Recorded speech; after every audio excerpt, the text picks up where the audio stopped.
Welcome to tonight's talk on the Nicene Creed. The first section of the talk actually applies to any creed. And, the first section, if we just look at an overview, there's really quick overview here. Why does any creed exist? That's going to be the part of the first section of the talk, as well as why specifically does the Nicene Creed exist. We'll cover that in the first section. And then once I get through with that, we'll actually go line by line through the creed. So that's sort of the quick outline for what we're going to be doing tonight. So first off, why creeds? Why do creeds exist? And the answer to that is that God gave us a hunger for truth. I mean, he gave us curiosity. We want to know why everything works. We want to know about him.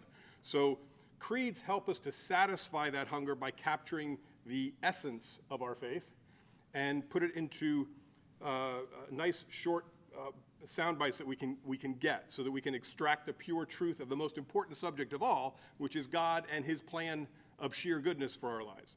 So a creed is our best effort to distill that pure truth into a short description of the reality of God and of the church.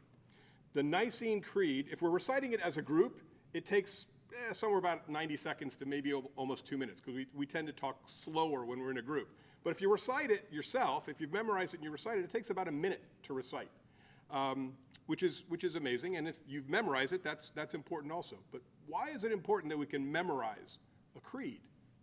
Well, in the first century, we always tend to think of our own time and our own circumstance. But in the first century, when Christianity was starting, well over 90% of the population was illiterate. So you couldn't send them home with a Bible. You couldn't send them home with a pamphlet. You couldn't send them home with anything. So they had to be able to memorize it, to be able to own it, to be able to go home with it, if you want to call it that. By the way, just as a trivia question, I'll throw it out for anybody who happens to know. Back in the first century, 90% plus of the world was illiterate. At what point in history did the world achieve 50% literacy? Anybody want to venture a guess? 1900s. We haven't yet. I like that one. We haven't yet. Anybody else? 17th century. 20th century. Okay. Actually, interesting. Okay, because in a way, all of you were correct, although there were various answers. They were kind of interesting. 20th century is where it is. Somewhere between 1960 and 1970 was the official time when the world at large was more than 50% literate. But Jane said 17th century, and that was the first time that two countries became more than 50% literate. Anybody want to venture a guess at what those two countries are? England? Netherlands. England and the Netherlands, they're the UK and the Netherlands, achieved 50% all the way back in the 1600s, okay? And then, what was the other one? We're not there yet? Look at the world. Look at the state of the world today. Are we really literate? I'm not quite sure. Anyway, so that's the trivia portion of tonight. Actually, no, we're going to get to one more. We're going to get to one more at the end. So if the primary means of communicating truth, if the primary means of teaching is the spoken word, then creeds serve a very special purpose, because the teaching needs to be memorable. It needs to be something they can capture. And creeds are specifically designed to have short, simple sentences. They have a certain rhythm to them that you can sort of, your head starts bouncing as you go through it. It just sort of has a rhythm to it, which helps. It makes it easy to memorize, easy to recite, and easy to teach and pass along, which is good. I mean, if someone was illiterate, imagine how difficult it would be for them to own their faith, to be able to understand it all. They can't check off a list. I mean, they could sit with somebody who knows it, and they could, explain it, and they could sort of nod each time a different aspect comes in. But the creed helps them own it themselves. That's what we want. We want people to have ownership of their own faith, to possess the faith for themselves. So in the early church, creeds were, one of the reasons creeds came about was that candidates for baptism would recite the creed to confirm that they understood their faith properly. Now, this is important for two reasons. Number one, baptism only happens once, and it's a once and done kind of thing. So it's very important that you know what family you're joining. This changes your life. So you want to know what's happening. There's another really important reason to know, to be aware of what you're doing, and that is in the first century and in the first few centuries, baptism. I'm behind on my clicker thing. In the first few centuries, the church was incredibly persecuted. Christians were fed to lions. We were burned alive. Being a Christian was a very dangerous thing. So the church wanted to make sure that people knew what they were getting into. You want to get close to God? Okay. You understand God? Okay, good. It's a good thing that people were brave back then. But it's important to know why you were doing it. So what else did this persecution affect that has to do with the creed? Well, because of the constant persecution, there ended up being small geographic islands of faith. So I don't expect anybody to be able to read the details of this, but the dark blue little dots that are all over the place, that's the spread of Christianity up until about the year 300. Okay, that's where Christianity was. So it was in some of the well-known cities where Paul was planting churches all over the place, but it really hadn't spread out and be all over the place. The greenish blue area is where it had spread up until the year 600. But the light blue is the Mediterranean.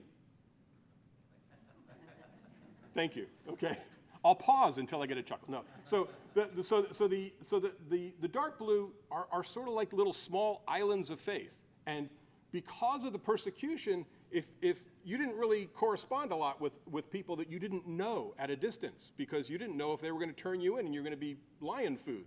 So a lot of these dots would sort of grow up just completely isolated. They would, and basically their theologies, because they weren't able to sort of bounce it off of other people and find the errors in their thinking, sometimes some of these dots would go astray. And Bishop Arius was one of those bishops that went astray. He was down in Alexandria, in the red circle there, and he was a learned man. He had access to all the writings that anybody else would have access to. He was in an area that was very learned, the Library of Alexandria, but still he went astray because he misunderstood one little thing. He gives rise to Arianism. Bishop Arius, Arianism. And I'm not going to get into the details of Arianism. I'll just sum it up really quickly. Arianism denies the full divinity of Christ. Arianism gets it wrong and thinks that Jesus Christ is a created being, created sometime after the beginning, if you want to call it that, and as opposed to being co-eternal with the Father. Now, this all stems from a misunderstanding of what eternity is, which is a deep concept. And we do have to remember that back in the 200s, the 300s, we didn't have the scientific method yet. We didn't have the vocabulary, the precise vocabulary that we have now. So people talked in poetic words and things, and it was difficult sometimes to communicate these things and to understand them. But the confusion between time and eternity is easy to understand because it's hard to grasp. I'm going to try in about 90 seconds or 2 minutes to give you a taste of the difference between time and eternity. We walk through time. We do that. Each day is something new. We walk through time. So imagine that God doesn't do that, by the way. He's in eternity, and that's the hard part to understand. We're used to time. We live it every day. That's not a hard part to understand. It's hard to understand his point of view. Okay? Our point of view, just sort of to make it visual, imagine there's a series of boxes or a series of rooms that start from the day you were born and run the entire length of your life. And each one of these boxes is a day. And each day we go to a different room. And we can see everything that's going on in the room. We're aware of what's happening in the present. And because we've left all the doors open, we can look back with our memory and know what happened in the past. We have no idea what's in the future because we're walking through those boxes. We're bounded by those rooms. So we go through that. God created time. He's not walking in it with us.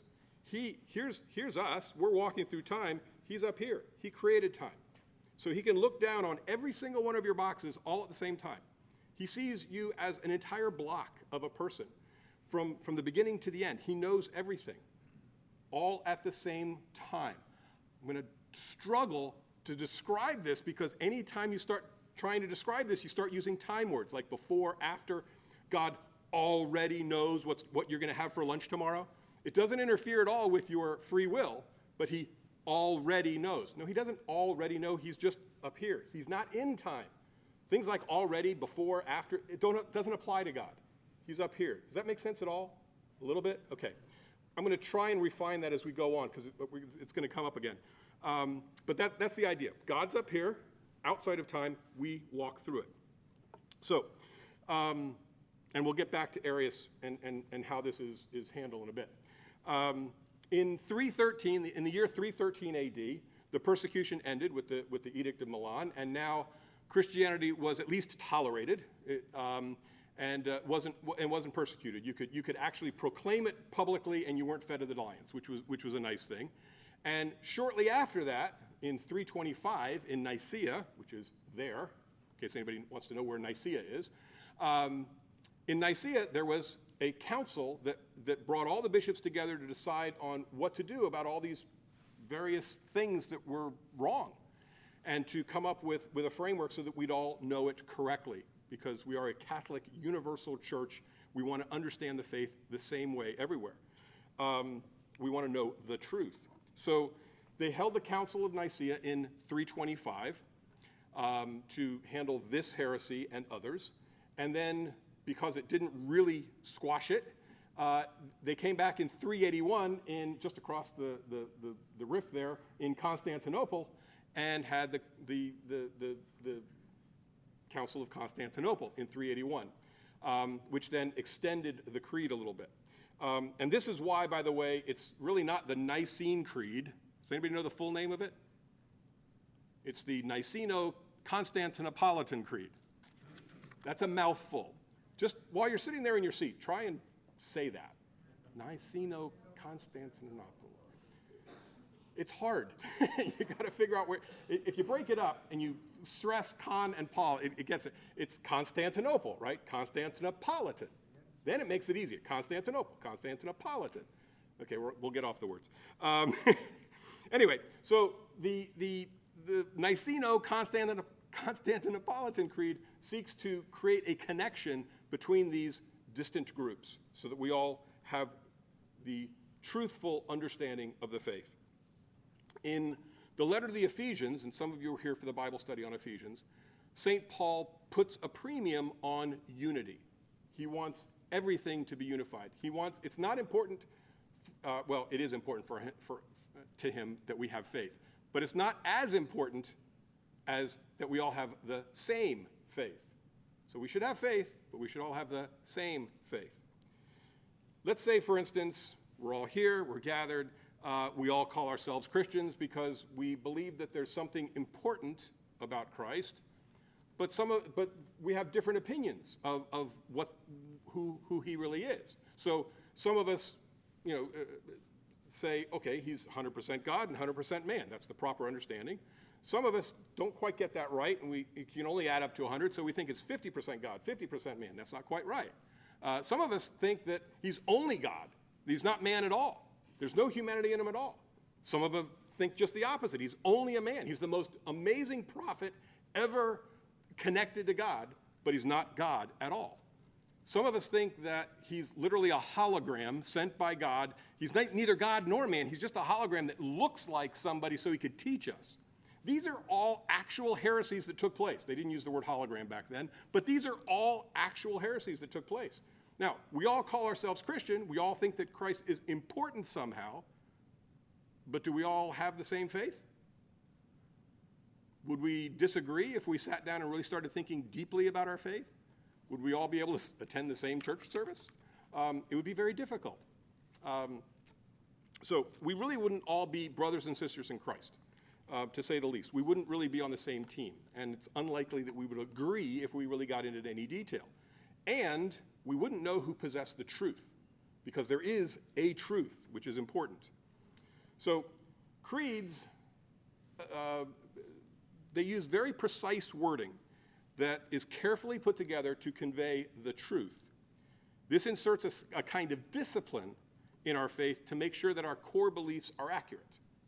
And then we expand from there. We continue to learn from there. Creeds also hold us accountable to those everlasting truths so that we pass along the faith accurately. And creeds, I got this line directly out of an article. I can't improve upon this line, so I'm just going to read it directly. Creeds hold our mind still so that they can be conformed to the truth. And I like that. A creed is something that is eternal. This one's been around for close to 1,700 years. Nobody's changing it. They figured out how to put truth together. And because it's stable, it holds our mind still so that we can be conformed to the truth. I like that. And this is important because the integrity of our faith, its basic integrity isn't measured on the strength of our feelings, but on how accurately it reflects the truth of God, what has been revealed by the Creator. And that's the important part about our faith, is if it's accurate. Now, some people would agree with all of this, but say, I've heard this before. You tell me if you've heard this. Well, why do you have to say it every week? Haven't you heard Jesus said in Matthew that you're not supposed to pray in vain repetitions. You're not supposed to babble like the pagans. Has anybody ever heard that? I've heard that. Why do you pray in vain repetitions? And I'd answer, of course I know that. I read my Bible, but I also know what that verse means. Vain repetitions. Vain means useless. A creed isn't useless.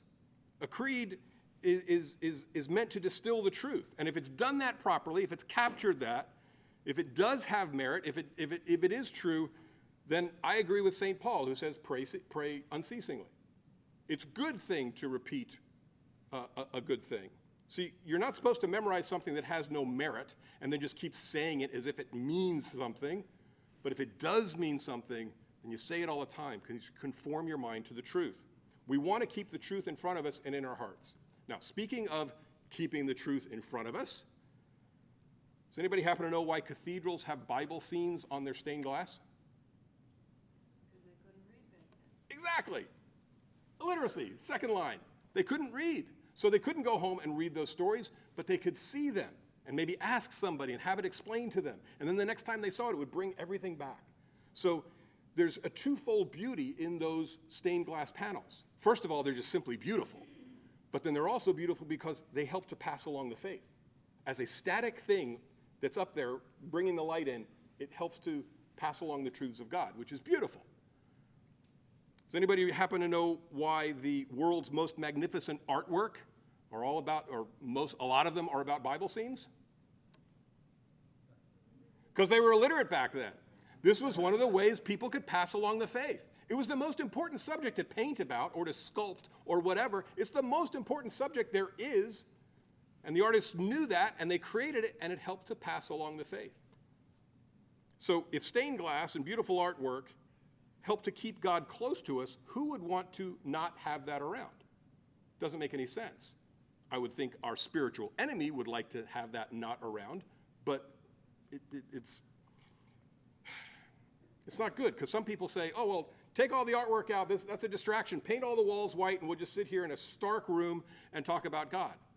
Doesn't make any sense. If you were never able to see stained glass again, you'd be a little bit further away from God. If you could never see those beautiful paintings by the masters that conveyed things that came from the Bible, you'd be a little bit further away from God. And if you could never recite the creed again, you'd be a little bit further away from God. It all ties together. Lastly, the creed is an organizer. It serves as an organization point. And this is the last thing, and then we get into the creed. So in a way, the creed can serve as sort of like a skeletal framework for our faith. We can memorize in about a minute, right? We can recite it, and in about a minute, we can say the entire wide scope of our faith, which is fantastic. We can own it for ourselves. And as we gain new chunks of knowledge, as we learn about our faith, we can sort of hang it off of different parts of the creed. So now when we recite the creed, we don't just know the skeletal framework, but as we say it, just like Christmas ornaments that are hanging off of the creed, we have little bits of knowledge that come flooding back to us every time we say the creed. And now the creed, instead of just being this 1 minute long thing, ends up being an encyclopedia of all the various things that we've learned if we attach it to various parts of the creed. So it's really neat. I mean, hopefully, this whole front portion of the talk, You're just going to have a good memory to remember. But hopefully, what we talk about from this point forward will all hang off of parts of the creed, because we're going to go line by line through the creed. So as I explain something, as we discuss this, it's like, oh, that's a neat little thing. Now I know a little bit more. And every time I recite the creed, I can bring back that whole portion of the talk. Okay? And everything else that you ever learn. If you figure out a way to hang it off the creed, you can just recite it and remember all this stuff, which is really neat. It allows us to possess the pure truth of God's goodness for ourselves, which should be our most prized possession. So, as we walk through the creed here, I will mention that there are 12 articles in the creed. I never knew that before putting this talk together. There are 12 articles in the creed. There's actually 12. There's a breakdown, and I'll put each article up individually, and we'll go through it. And the word article, I learned this from Father Mike Schmitz. The word article comes from articulation. If you are articulating your faith, each portion of that is an article. Kind of cool, huh? Never knew what the word article meant. Just sort of accepted it, but I didn't know what it meant. And now you know, and you can thank me. Or thank Father Mike, and I just passed it along. Anyway, so Article 1. I believe in one God, the Father Almighty, maker of heaven and earth, of all things visible and invisible. Sound familiar? Okay, yes, good. If you've noticed, I've highlighted some things. The highlighted portions are the portions I'm going to discuss and pull apart. That first line there there's a lot of stuff in there. So we're going to talk about the first line a lot, and then it'll pick up speed after that. So I believe in one God. I believe in one God. That first line in Latin is credo in unum Deum. Credo in unum Deo. Credo, I believe in unum, one, Deum, God. This is where we get the word creed from. Credo, creed.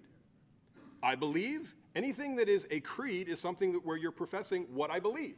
So I believe, and comes from this, I believe, credo, that's where it comes from. Now we're going to break up I believe into two things. First, I. We're going to go really slow through the creed. I'm going to go one word at a time. I. Now, some of us remember we used to say we believe, right? But the original wording is I believe. So it was changed to the correct, to reflect the correct thing. But each time we recite the creed, we recite it both individually and as a group. We recite it as an I and a we at the same time. What do I mean by that? You individually believe this. But then when we come together as a group, provided we all have the same faith, unity, we are the body of Christ. We believe. We say I, the body is an I, and we are the I. Get it? So we can say I believe and I believe at the same time. So when we profess it, we're doing it both at the same time. Believe. Now, believe happens to be one of the words I love talking about. And if you've heard me talk about John 3:16, I talk about believe in that direction. I'm going to talk about believe in a different direction right now. And this one is hard to pin down because the words, just like time and eternity, sometimes the words sort of circle back on each other and they don't quite convey what I'd love to try and get out of my head, but I'll give it a shot. We believe in one God. We believe in the creed because it is true.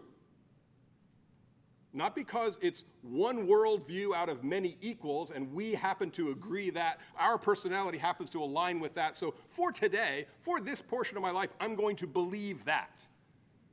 No, we believe it because it is true. And that's different.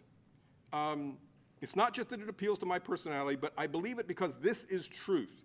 I have found it, I proclaim it, I entrust my life to it because it is true. I believe this because it describes objective reality about God and his church. One God.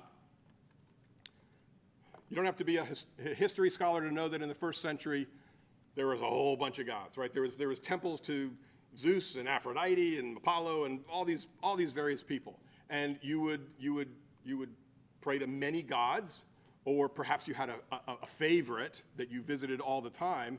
But when you say, I believe in one God, that means those aren't gods. I believe in the one and only true God. And so it's not just I choose this one out of many. This is the only one, which sort of goes back to the believe portion of it. Now, this is going to have an additional meaning. I believe in one God. This is going to have an additional meaning as we add the second and the third person of the Trinity later on in the creed, and we'll get back to it once we get to the Holy Spirit. We'll talk about that aspect of it.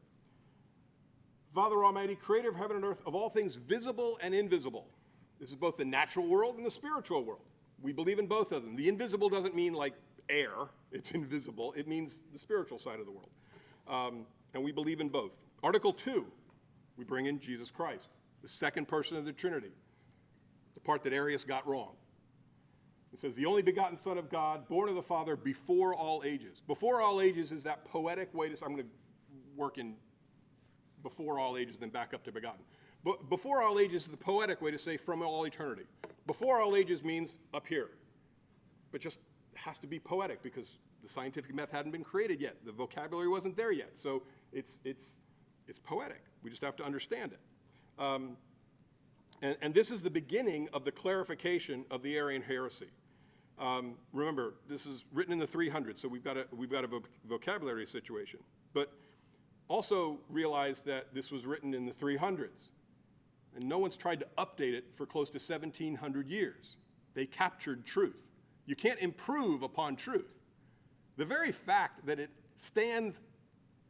still stays here 1,600 and some odd years later is an amazing testament to the fact that it is true. Otherwise, people would try and revise it. It doesn't happen. So, to begotten. Begotten is a word that God has used in Scripture to describe the relationship between the Father and the Son. And because it's a word that we're familiar with. A father begets children. We know that word, okay? Father begets children. Now, the children may look a little different than him, but we know what that means. The Father begets children. They are of the same type as him, the same kind of thing as him. That same human father can turn around and make a chair, beget, make, and we know that chair is not the same kind of thing that he is.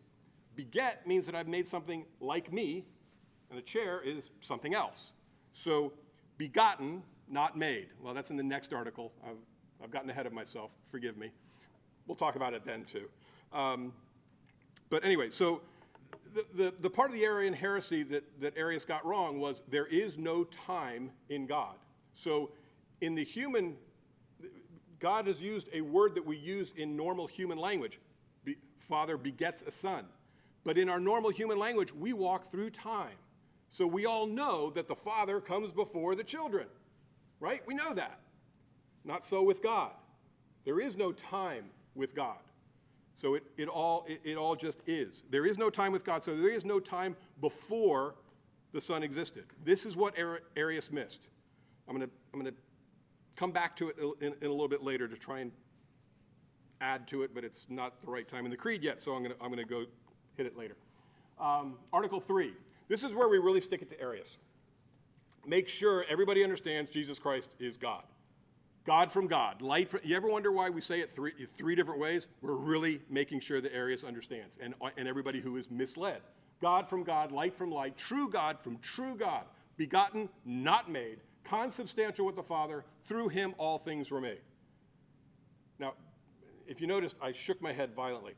At Mass, I always do this. It's that rhythmic thing that you get into the thing. Whenever I say begotten, not made, I do this. If you ever happen to be with me at Mass, if you look over at me, I'm going to try now because I've now said it publicly. I'll try not to do it. But I end up doing begotten, not made. It's just part of what I do. It's weird. Anyway, you didn't really need to know that, but I shared it with you anyway. Anyway, so God from God, light from light, true God from true God. Jesus is now explicitly called God. Explicitly declared God. Take that, Arius. But we still only believe in one God. We've now got two persons. And we'll discuss this more, like I said, when we get to the Holy Spirit. Begotten, not made. This is how Jesus is God. Okay, and the human father thing that it brings up. Consubstantial. This is meaning of the same substance. In Latin, that's homoousios. Greek, homoousios. I get my my stuff messed up. Homoousios, the same homo, substance, ousios, or ousios substance. And again, we'll connect this back together when we have all three persons of the Trinity up. Light from light. Now, this is a bit of a tangent, but I like this tangent because I like the word light, and I like the word light as it relates to Jesus Christ. If we look at the Gospel of John, chapter 1, which is beautiful, by the way, the first 18 verses of the Gospel of John are fabulously beautiful. It's called the prologue. If you've ever attended a Latin Mass, they end every single Latin Mass with the first 18 verses of the Gospel of John. Because it is so beautiful, they want that to be the last thing you hear as you exit Mass for the week. So it's just beautiful, the prologue to John. Anyway, so if we look at the beginning of the Gospel of John, we see that Jesus is referred to as the Word, and he is referred to as the light who has entered the world. So we see both of those, the Word and the light. And in verse 5, I happen to like verse 5, John writes, "The light shines in the darkness, and the darkness has not overcome it." Nice. It's nice. John's famous for using dual meanings. So that word overcome has two meanings. Now, so the light shines in the darkness, and the darkness has not overcome it. The light is truth, or perhaps love, and the absence of that truth or love is darkness. That word overcome in the original Greek is katalambano, which itself has sort of a little bit of a rhythm to it. I'm probably pronouncing it wrong. It's probably much more Greek sounding if I pronounce it right, but it sounds like katalambano, or it looks like katalambano when you write it down. Now, this means to aggressively take or to aggressively grasp. That kata in the beginning, kata is an intensifier. So lambano means to take or to grasp. Katalambano means to aggressively grasp. And it can mean overcome if you think about it physically. If you aggressively, physically try to grasp Jesus and wrestle him to the ground, which nobody can do, that's why the darkness cannot overcome it, because Jesus is the light, right? The darkness it can't happen. So that makes perfect sense to us, that the darkness cannot wrestle Jesus to the ground. But there's another way to look at katalambano, to aggressively grasp, and that is to grasp something mentally. And if you try to grasp something mentally, you're trying to comprehend it. And the people who are living in darkness right now simply can't comprehend God's truth, simply can't comprehend Jesus. So it's not necessarily that they're just being obstinate or difficult. They're just on a different wavelength. They can't quite get it.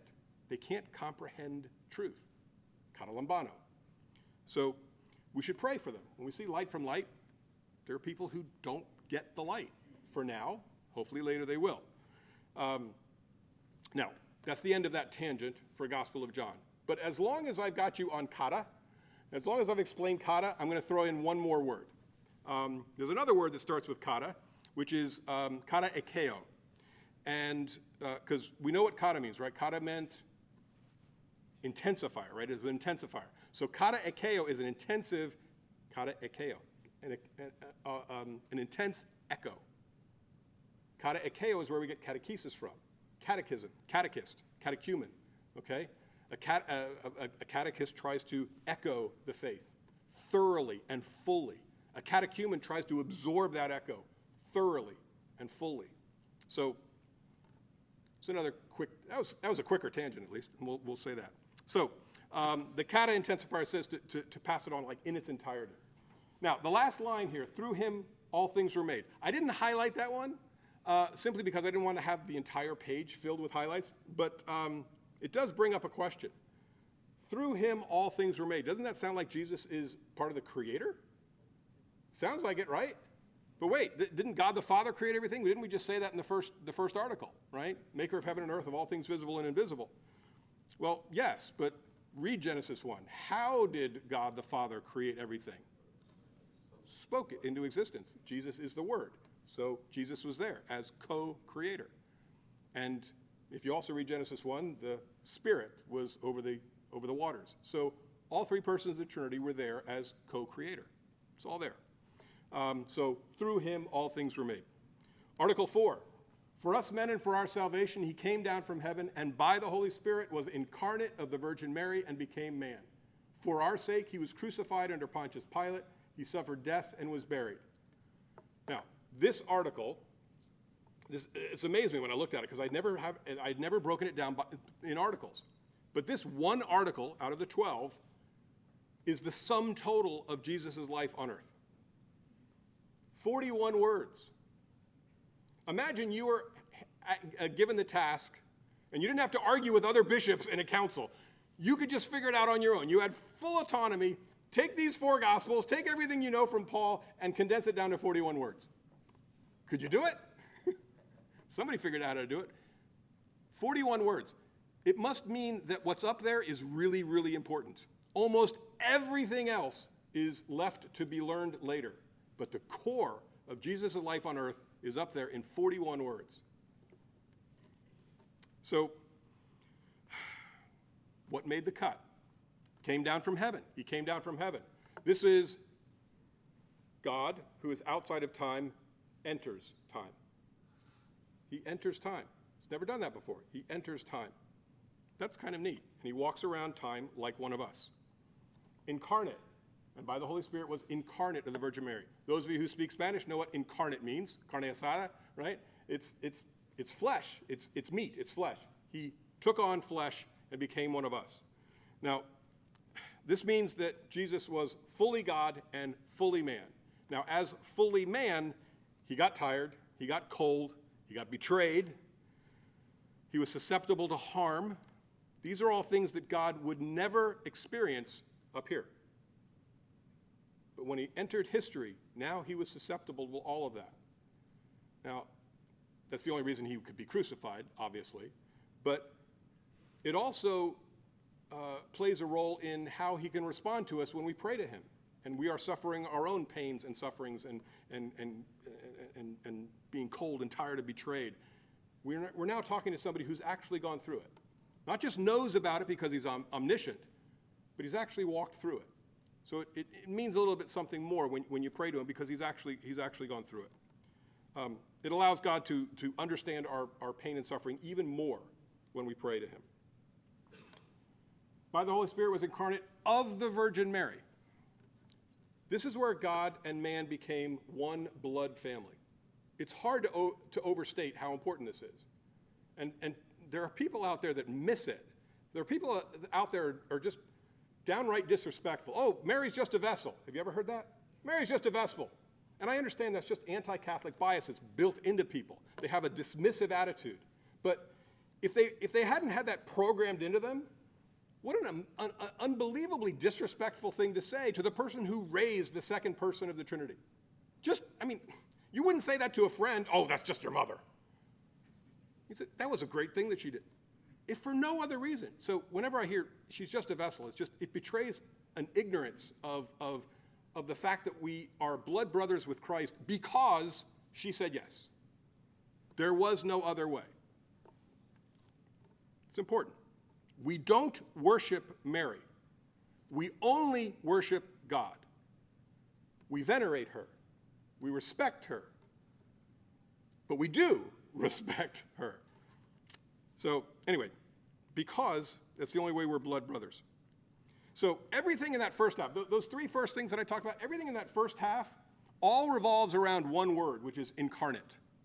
Everything is some sort of modifier to that word incarnate, right? It's from the Holy Spirit. He came down from heaven so to be incarnate. He was incarnate of the Virgin Mary, and it's all around the word incarnate. The second part is also around one word, crucified. Everything is around that word. So if you look at all of the Gospels, everything that Paul wrote about, everything that was going on, the entirety of Jesus' life on this earth was summed up in 41 words, and then if you look at it again, it's actually summed up into 2. Incarnate, crucified. Everything boils down to incarnate. He entered time, and he died for us. So, for our sake. Well, he died for us for our sake. I'm going to come back to for our sake. I'm going to jump around a little bit. Crucified. Jesus didn't just die for us. He was crucified for us. There's a difference. The Romans were masters of how to cause pain and suffering. It was a governmental necessity to them. A crucifixion was specifically meant to be the most painful, the most humiliating way to die. And they perfected it. They figured out a way that you wouldn't die quickly, so that you could be there for a long time. It was meant to be a deterrent to anyone who would stand up against the state.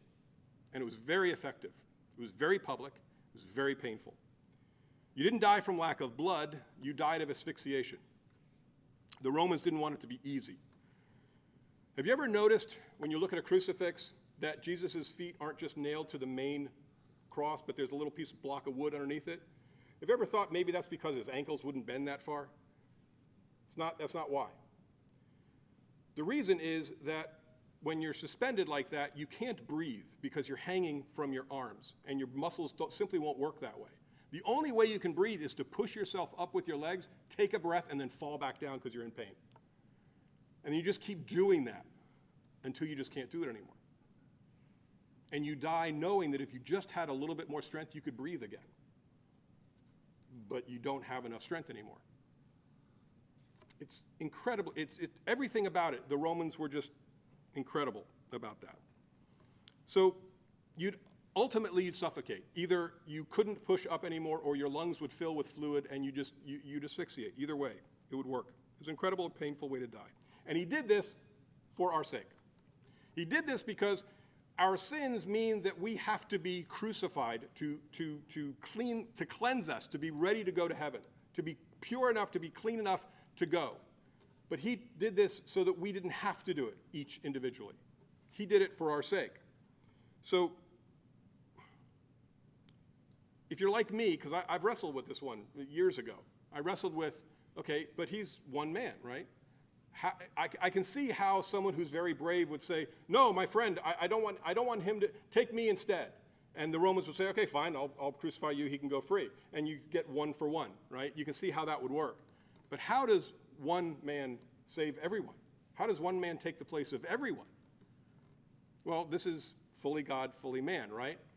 As fully man, he could truly suffer. He could truly go through the crucifixion. Everything that I just described, he actually went through. He was fully man. But as fully God, he's infinite, so that one act can save everyone, all at one time, for our sake. Now, Pontius Pilate is in there. You think, okay, if you've taken everything about Jesus' life and squished it down into 41 words, why would you use up 3 words, under Pontius Pilate? Why would you use up 3 of those precious words to throw Pontius Pilate in there? He's a bad guy, isn't he? What? Places us in time. Pontius Pilate was celebrity enough or well-known enough to be documented in history. So it reminds us as time marches on, 2,000 years later, was this a story? No, this was real. We can go back and look him up. We know it was there. Mary may not have ever been written in the history books, but Pontius Pilate was. So it reminds us that God entered into time at a specific time, in a specific time and place, for our sake. Remember, we have to remember, we are not saved by our own merits. There's nothing that we can do to earn heaven. We don't earn our way to heaven. You could hand out all of the soup that's ever been created at all of the soup kitchens, and you still don't have a hall pass enough to get you into heaven. We aren't saved by our merits. We're saved by his merits. We're saved because Christ died that way for us to do that. We need to cooperate with grace, but we don't earn it. Christ did. Every once in a while, this is just a personal tangent from something that happened last week. Every once in a while, I fall into this, and it happened last week, where I offer up something that I did in prayer, clumsily, and I ask for something in return. And last week, right, Wednesday was a holy day of obligation, so I was there. But then Thursday, I was also back at Mass. And I'm going, oh, there's a little extra help, there's a little extra work there, God. And so I'm sitting there and I'm praying, I'm saying, Lord, All Souls Day, so I offer up this little extra bit of work that I did. I offer this up for my father-in-law, for Alfie, for Lucy's father. Help him. And then I remembered that I was talking later on that evening, and I went for the second ask. Second ask.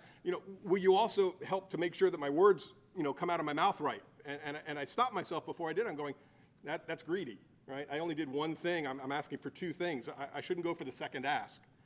It wasn't worth the second ask. It wasn't worth the first ask. That's the point.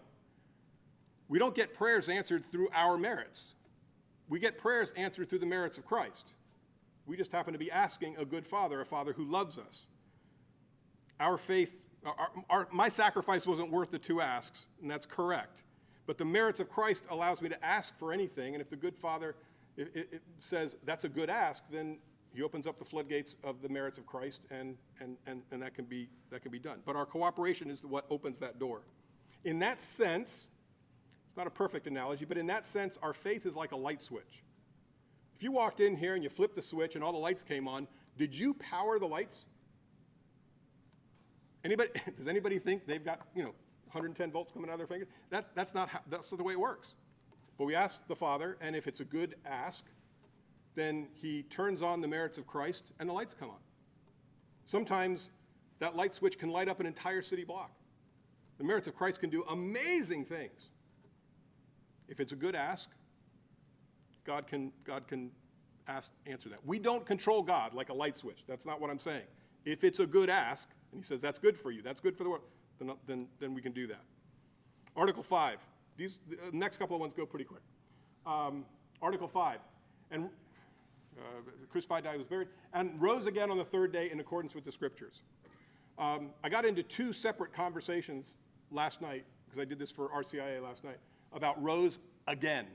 Right? And you had the same look on your face. Again. Is that the second coming? Is it rose again? No, it's like if you get knocked down, you get up again. Doesn't mean you got up twice. It means you got knocked down. You returned to the original place. So he was crucified and died and rose again to life. So it's just an artifact of the way we speak. Okay? It's not meant to be a repetitive thing. But without the resurrection, our faith would be absolutely meaningless. If Christ was died, crucified, and buried, and that was it, we wouldn't all be sitting here as Christians. It's the fact that he rose that has the importance. And in accordance with the Scriptures, the apostles and everybody that was walking with Jesus didn't know this at the time. They didn't catch it. But later on, after everything happened, they go back and they look at the Scriptures, the Old Testament, and they go, wow, God the Father was dropping hints all throughout the Old Testament. Jesus fulfilled them. You can see how it was happening. So he rose again on the 3rd day in accordance with the Scriptures. If you read the section that road to Emmaus, it says that Jesus was walking with them and opened up the Scriptures and explained to them how he was in everything. So I don't have the right wording, but that's sort of anyway, that's that. Article 6, he ascended into heaven and is seated at the right hand of the Father. This is the reverse of what happened in the incarnation, where God entered time. When he ascends, he goes back to eternity. Whew, that's over. Goes back to eternity and hangs out with Dad. And so that's the ascension. Goes back and to eternity. Article 7. He will come again in glory to judge the living and the dead, and his kingdom will have no end. I only decided to highlight one word here, judge, because Jesus is the judge. We don't get to judge ourselves. We sometimes think, or some people sometimes think, well, I'm a good person.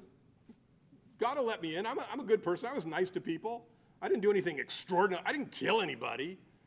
I should be let in. We have to know what his criteria is and live up to that. Lucky for us, his criteria, how he wants us to live our life, actually ends up, for us, being very beneficial. It's the best, happiest, best way to live. So it's really good that works out that way, okay? But that's the way that works. We don't get to judge ourselves. So many people say, I was just a good person, let me into heaven. And they just don't understand how it works. Article 8, I believe in the Holy Spirit, the Lord, the giver of life, who proceeds from the Father and the Son, who with the Father and the Son is adored and glorified, who has spoken through the prophets. I always want to put an and down here, because you got this and this and this and this. They didn't put the and in. They were very, very stingy with words, and I always want that, and I don't say it. And, anyway, so does anybody else feel that way? Okay, thanks. One person feels that grammatical tension of and. So, the Holy Spirit, the third person of the Trinity. We've now introduced the third person of the Trinity. And to skip around a little bit here, down to adored, we only adore or worship God. We don't adore or worship anyone else. So this is an explicit declaration in the Niceno-Constantinopolitan Creed, I said it right, that the Holy Spirit is God, the third person of the Trinity. So, at this point in the Creed, we've introduced all three persons of the Trinity. And we're about to talk about that phrase, proceeds from the Father and the Son.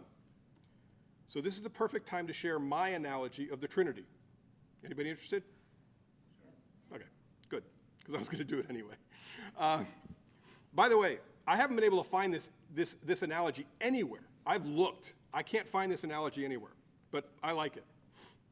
The Trinity, to me, is very much like a magnet. For one thing, it's attractive, right? It has constant power somehow. Have you ever played with a magnet and go, how does this thing keep it? There's no batteries. There's constant power from this thing. And the power comes from its very substance, which is neat. We've all played with magnets at one time or another, and we know that a magnet is one thing, one God. But we also know that there are three aspects to a magnet. There are three persons in the Trinity, hence the analogy. Now, a lot of magnets are painted red and blue to show the North Pole and the South Pole, and then we sprinkle iron filings on the table so that we can sort of see the field, that invisible magnetic field that's around. And those are the three aspects of the magnet. One magnet, three aspects. So we can see that there's a North Pole, we can see there's a South Pole, and we can see that there's a field. But here's where it gets interesting. The North Pole, the South Pole, and the field are all distinct aspects of the magnet. We all know that those are distinct aspects. But they all arise from the same substance. There isn't like North Pole substance and South Pole substance and field substance and they mix it together. No, it's just a hunk of iron. It's all just iron. North Pole, South Pole, and field all come from the same substance. So there is no change in that. All three aspects are consubstantial. They arise from the same substance. None of these aspects can exist in isolation. Each one mandates the existence of the other two. So if there's a North Pole, there has to be a South Pole. If there's a South Pole, there has to be a North Pole. If there's a North Pole and a South Pole, there has to be a field. And if there's a field, we know that there's a North Pole and a South Pole. They have to be that way. The attraction between the North Pole and the South Pole is what creates the field. The intense love between the Father and the Son is what spirates the Holy Spirit. That's what we're taught. That's what proceeds from the Father and the Son means. The love between the Father and the Son is what spirates the Holy Spirit. So in any magnet, if any one of the aspects is present, and we can show that, then the other two are present by necessity. All three from the same substance. There's no way to separate them. The three elements can't exist independently, but only as a unity of one magnet, which we all can understand. We all know it's one magnet, but there's three aspects. And we know that. One magnet, three aspects, one God, three persons. But I'll add one more thing. So we're going to talk about proceeds from the Father and the Son. The original Niceno-Constantinopolitan Creed did not have Father and the Son. The original creed said, proceeds from the Father. And somebody figured out a little while later that wasn't quite right for the reasons that I've just described. So they added one word, filioque, which means and the Son. The problem is that the Western Church, the Catholic Church, did this without the knowledge of the Eastern Church, and tensions arose, and this is one of the reasons why we have a Catholic Church and an Orthodox Church. One word, filioque, and the Son. Now, our faiths are almost identical, and this wasn't the only reason that it split. There was geographic differences, political things, all that kind of stuff, but this was one of the things. So, but I think that the magnet analogy can solve this once and for all. If it really were that the Holy Spirit proceeds from the Father, then magnets would look like this. Right? We'd spring the metal filings down and it would all just center around the Father. And we know that that doesn't work. I'm trying to tell you that God has to obey the laws of magnetism. I'm just making a joke here, okay? It doesn't proceed from the Father and Son. I think I've clearly said that. So the Catholic Church is right. End of story. All done. Did you like the analogy? Yeah. Okay, good. And I can't find that anywhere. I wrote it up and put it on my website about 10 years ago, and I just haven't seen it anywhere. I like the analogy. I'm a math and science nut. I've told you that before. Now, back to the creed. And who has spoken through the prophets. The Holy Spirit is often viewed as helping with communication. That's why I pray to the Holy Spirit when we first started. That's why I pray to the Holy Spirit every time before I talk, because I want the communication to go well. And the Holy Spirit is sort of known as, that's the one who's in charge of communication. So I do that. But each person of the Trinity is fully God, completely capable of everything that God is. We've already talked about the fact that all three persons were there at creation, but we know about the Father as the creator, right? Everybody can do everything. They're not limited. Here's another analogy, and this is a bit hokey, but it's much quicker than what I just gave you. Imagine a three-person landscaping crew that tends to your house or your neighborhood, and every time they show up, every week or so, you see one guy is always riding the mower, one guy's always on the edger, and one guy is tending to the flower beds. So you just refer to him that way, because that's where you always see him. That's the mower, that's the edger, and that's the flower guy. You just see him that way. But it doesn't change the fact that each one of them are completely capable of swapping around. It's just that's what he happens to like doing, that's what he happens to like doing, that's what he happens to like doing. That's the way I view it. This may not be exactly correct, but that's the way I view it. The Holy Spirit likes to help with communication. Jesus likes to redeem us, but they're all capable of everything. So it's just important to understand. Now, the last four articles are all one line apiece, so I'm going to put all four of them up at the same time. Articles 9 through 12 say, I believe in one holy Catholic and Apostolic Church. That's got a nice rhythm to it. I confess one baptism for the forgiveness of sins, and I look forward to the resurrection of the dead and the life of the world to come. One holy Catholic and Apostolic. I love that rhythm. That's the four marks of the church. And I don't have time to get into details of it, but to a certain extent, they're kind of obvious. It's supposed to be one. Jesus prayed that we would all be one. It's supposed to be one church. Singular. Holy, it's sacred, it's set apart by God. It was created by Jesus Christ himself. It's sacred. Catholic, notice it's a lowercase c, because Catholic means universal. We're supposed to all have one faith. It's supposed to be all over the world, and we are all over the world. And then apostolic. The wisdom that came through the apostles is what's stored in the church. And the church runs on an apostolic structure, the successors of the apostles. So the church is one, holy, Catholic, and apostolic. I confess one baptism for the forgiveness of sins. Now, to understand this line, we have to go back to the year 300 when this was written. We can only be baptized one time. That's still the case, because it leaves an indelible mark on our soul.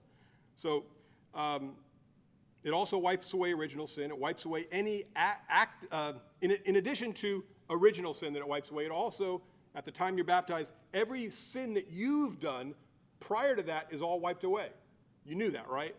Okay. So the problem was that back in the early church, a lot of people would wait until their deathbed to be baptized for exactly that reason. Say, well, I'm stuck in my deathbed here. I know I can't sin anymore. Call the priest in. I'm ready to be baptized. And that was a very serious practice that was going on there. So we have additional sacraments, but that's another story. That's for another talk. Okay. It's very risky, by the way. You say, well, I'm going to wait until I'm on my deathbed. Well, what happens if you're like in your 30s and you fall off a horse? It's a bad thing. So anyway, resurrection. I look forward to the resurrection of the dead. Human beings are made up of body and spirit. We are a mesh. We are enmeshed. We are body and spirit together. When we die, we temporarily separate the body and spirit. But at the resurrection, Jesus will reconstitute our body in perfection. If there's any imperfections in your body, those will all be gone. If there's any wounds, any breaks, they'll all be gone. You'll be resurrected. Your body will be reconstituted perfectly and rejoined with your spirit. That's what resurrection means. So we look forward to that for everyone who's gone before us, and we look forward to that for ourselves. The world to come. We believe in the life of the world to come. Now that means both of the lives, both of the worlds to come. We believe in both of them. And there's heaven and there's hell. And we want to cooperate with God's grace so that we go to the better one. We want to cooperate with God's grace so that we can accept what he has done for our sake and enter heaven.